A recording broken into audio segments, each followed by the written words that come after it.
Hello बच्चों, स्वागत है आप सभी का अपने यूट्यूब चैनल रवि ज्ञान सीरीज में। आज हम इस वीडियो में मेंसूरन पढ़ने वाले हैं, जिसमें हमारा पहला टॉपिक है लंबवृत्तीय बेलन का वक्रपृष्ठ। ठीक, इसमें हम क्या पढ़ेंगे? बेलन का वक्रपृष्ठ निकालने का, ठीक, उसके बारे में पढ़ने वाले हैं। तो जिसमें देखिए एक फार्मूला होता है, लंबवृत्तीय बेलन का वक्रपृष्ठ का फार्मूला होता है हमारा, यानी कि बेलन का वक्रपृष्ठ 2πr/s। ठीक, ये फार्मूला होता है, आपको इसको याद करना पड़ेगा। ठीक, बेलन का वक्रपृष्ठ कितना होता है? 2πr/h। ठीक, तो देखिए ये होता है, एक क्वेश्चन लिखा हमने, इसको देखते हैं, सॉल्व करते हैं। ठीक, एक लंबवृत्तीय बेलन की त्रिज्या 14 सेंटीमीटर तथा ऊंचाई 10 सेंटीमीटर है। बेलन का वक्रपृष्ठ ज्ञात कीजिए। ठीक, तो सबसे पहले देखिए बेलन होता कैसे है। ठीक, तो बेलन आपका होता है, देखिए ये होता है आपका बेलन।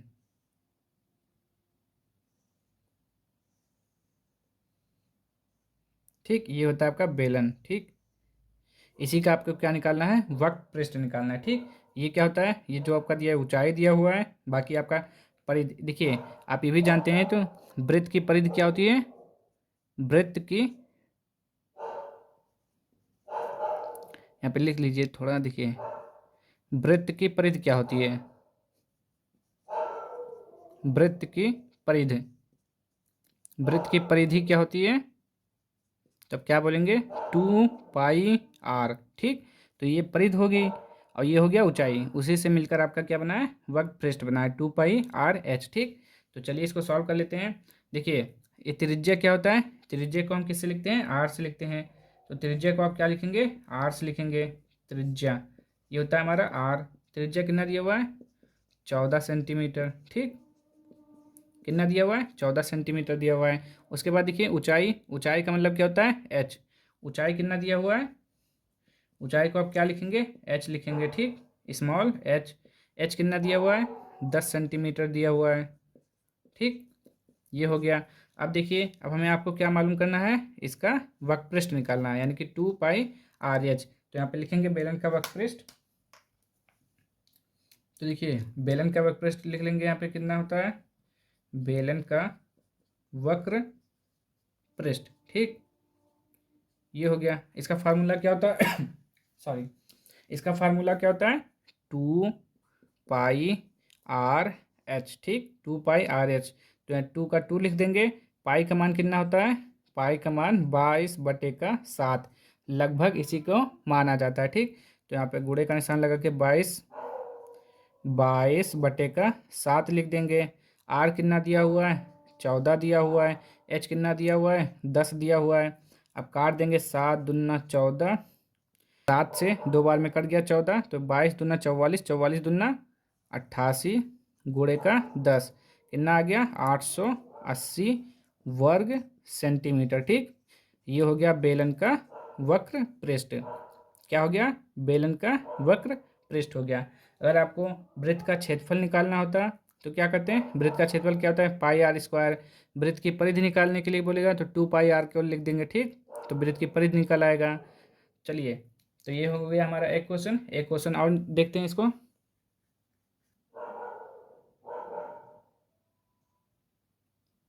चलिए इस क्वेश्चन में देखिए क्या लिखा हुआ है। एक, ये दूसरा क्वेश्चन है हमारा। एक लंबवृत्तीय बेलन की परिधि 132 सेंटीमीटर तथा उसकी ऊंचाई 20 सेंटीमीटर है। बेलन का वक्रपृष्ठ ज्ञात कीजिए। इस बार आपको देखिए परिधि दिया हुआ है। परिधि क्या होता है? परिधि आपका 2πr होता है, इसका मान 132 दिया हुआ है। तो पहले आप लिखेंगे परिधि कितना दिया हुआ है? परिधि आपका दिया हुआ है 132 सेंटीमीटर। ठीक, ये हो गया आपका एक। फिर क्या हुआ? ऊंचाई, यानी कि h कितना दिया हुआ है आपका? 20 सेंटीमीटर। ठीक, ऊंचाई आपका कितना दिया हुआ है? 20 सेंटीमीटर। अब फार्मूला क्या होता है बेलन का वक्रपृष्ठ का? बेलन का वक्रपृष्ठ क्या फार्मूला क्या होता है, बताएंगे जरा आप? बेलन का वक्रपृष्ठ क्या होता है? तो आप क्या कहेंगे? 2πr/h। ठीक, 2πr/h होता है, जिसमें परिधि, यानी कि परिधि क्या होता है? 2πr। यहाँ पे परिधि का फार्मूला क्या होता है? 2πr, जिसका मान आपको दिया हुआ है 132। तो 2πr की जगह क्या लिखेंगे? 132 गुणे h का मतलब 20 दिया हुआ है, गुणा कर देंगे। 2 दूना 4, 3 दूना 6, एक दो, दो एक कम दो और जीरो, ये कितना हो जाएगा वर्ग सेंटीमीटर। ठीक, ये हो जाएगा वर्ग सेंटीमीटर, इसका आंसर हो जाएगा। ठीक, चलिए एक और क्वेश्चन देखते हैं। चलिए तीसरा क्वेश्चन देखिए। एक लंबवृत्तीय बेलन की त्रिज्या 11 सेंटीमीटर तथा वक्र पृष्ठ 154 वर्ग सेंटीमीटर है, तो बेलन की ऊंचाई ज्ञात कीजिए। ठीक, इसमें आपको क्या करना है, ऊंचाई ज्ञात करना है। त्रिज्या दिया हुआ है, त्रिज्या को हम किससे लिखते हैं, आर से।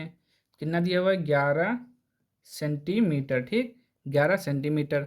वक्र पृष्ठ कितना दिया हुआ है, वक्र पृष्ठ, वक्र पृष्ठ कितना दिया हुआ है आपका, 154 वर्ग सेंटीमीटर। ठीक, वर्ग सेंटीमीटर। ठीक, अब देखिए वक्र पृष्ठ का फार्मूला क्या होता है, 2πr/h। ठीक, क्या होता है इसका फार्मूला, 2πr/h। ठीक, ये होता है। हमें निकालना क्या है, h, h निकालना है, यानी कि ऊंचाई निकालना है। तो हमें क्या करना है, कुछ नहीं करना है। देखिए वक्र पृष्ठ का फार्मूला लिख देंगे।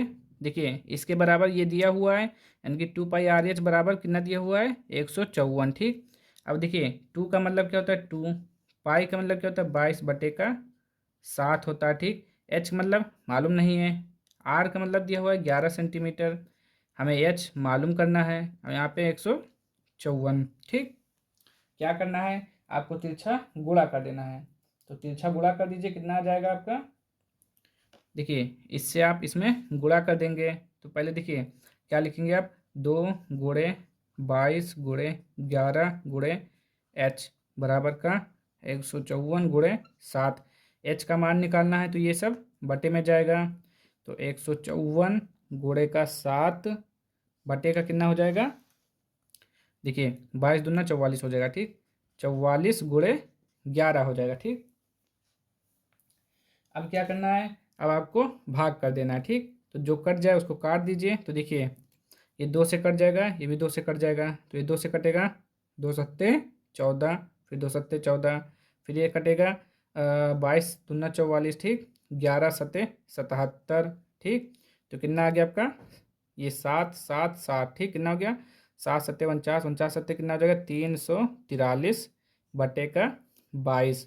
अब जब भाग करेंगे इसको तो कितना आ जाएगा आपका, 2.23 सेंटीमीटर। ठीक, भाग करके आप देख लीजिए, इतना ही आएगा। ठीक, तो ये हो गया ऊंचाई, ऊंचाई मतलब एच, एच का मान आपका कितना आ गया, यहाँ पे लिख लेते हैं। एच कितना हो गया आपका, 2.23 सेंटीमीटर। ये हो गया आपका ऊंचाई, जो पूछ रहा था क्वेश्चन में। ठीक, तो ऐसे भी क्वेश्चन पूछ सकता है आपको। देखिए इसमें क्या किया इसने, वक्र पृष्ठ तो दे दिया, लेकिन क्या पूछा, ऊंचाई पूछा। किसी क्वेश्चन में हो सकता है आपसे त्रिज्या पूछ लें। ठीक, ऐसे पूछेगा सवाल में। तो चलिए एक और क्वेश्चन देखते हैं ऐसे कोई अच्छा सा। चलिए क्वेश्चन देखिए। एक टैंक जो 14 मीटर गहरा तथा 10 मीटर व्यास का है कि दीवारों पर पेंट का व्यय ₹40 प्रति वर्ग मीटर की दर से ज्ञात कीजिए। इसमें आपको क्या निकालना है, पेंट का, यानी कि कितना, ₹40 प्रति वर्ग मीटर की दर से ज्ञात कीजिए। मतलब पेंट का रुपया कितना होगा, दीवारों पर पेंट करने का पूरा मूल्य कितना होगा। ठीक, तो चलिए देखते हैं कैसे सॉल्व होगा। तो समझिए पहले, ये हो गया आपका टैंक। ठीक, आपका ये हो गया, समझ लीजिए टैंक, ये टैंक हो गया। उसका गहराई, गहराई का मतलब क्या हुआ, ऊंचाई। तो ये आपका कितना दिया हुआ है, 14 मीटर।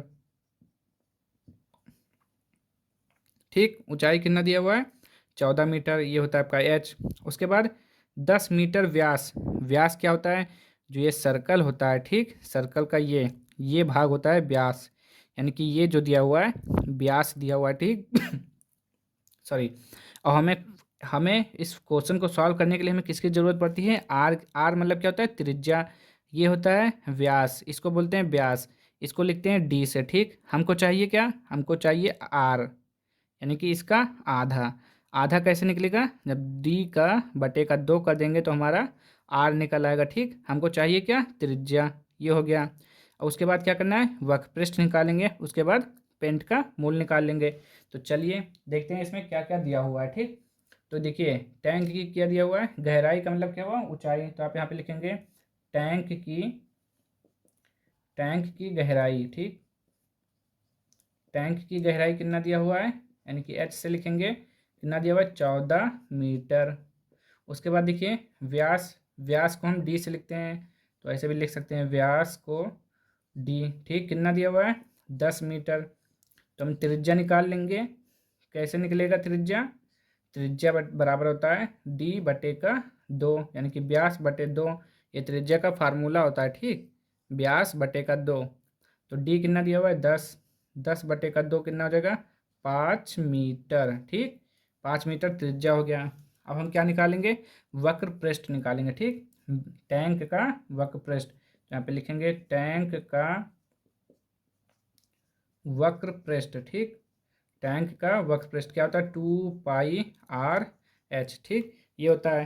अब हमें टू हो गया, पाई का मान कितना होता है 22/7, ठीक, लगभग में लिखते हैं इसको 22/7 गुणे आर का मान 5, एच कितना दिया हुआ है 14, 7 से काट देंगे, 2 बार में 7 दूना 14, ठीक, कितना हो जाएगा 5 दूना 10, 10 दूना 20 और 20 22 दूना 44, यानी कि 440 वर्ग सेंटीमीटर, सॉरी सारी चीज़ मीटर में दिया हुआ है ना, तो यूनिट देखिएगा, ये हो गया वर्ग मीटर।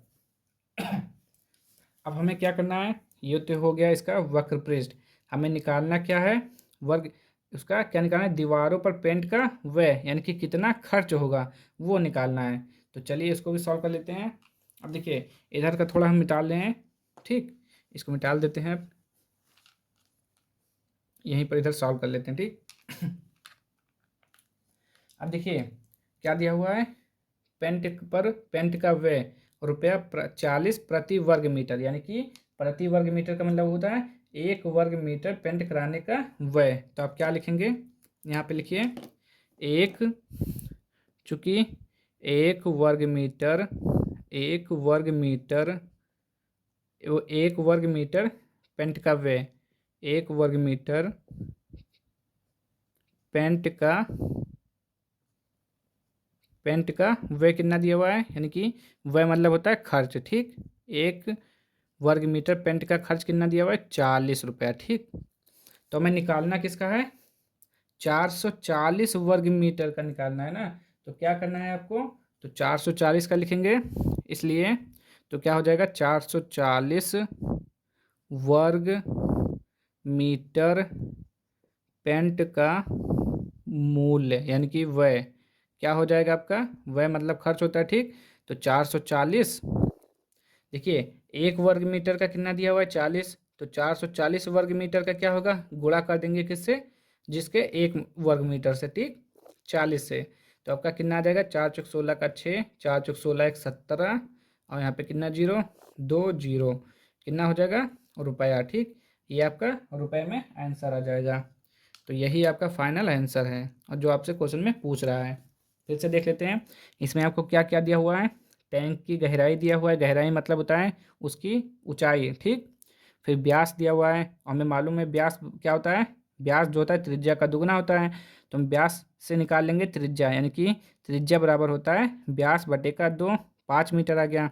फिर क्या करना है, टैंक का वक्र पृष्ठ निकालना है, ठीक, पूरा खर्चा कितना आएगा, तो 440 वर्ग मीटर है, क्या जो दीवार है 440 वर्ग मीटर का है, और उस दीवार में 1 वर्ग मीटर का जो उसका खर्चा होता है 40 रुपया होता है, ठीक। आप समझ लीजिए 1 वर्ग मीटर में कितना रुपया खर्च होता है 40, तो ऐसे 440 वर्ग मीटर में कितना रुपया खर्चा होगा, तो 440 से गुणा कर देंगे, 40 से 440 में गुणा कर देंगे, आ जाएगा 17,600, ये हो गया आपका आंसर, ठीक। तो आज के लिए हम इतना ही रखते हैं, अब हम मिलते हैं नेक्स्ट वीडियो में। तो अगर आप लोगों की वीडियो पसंद आया हो तो चैनल को लाइक कर दीजिए, शेयर कर दीजिए, सब्सक्राइब कर दीजिए, और कमेंट बॉक्स में ज़रूर बताइएगा कि वीडियो आपको कैसा लगा।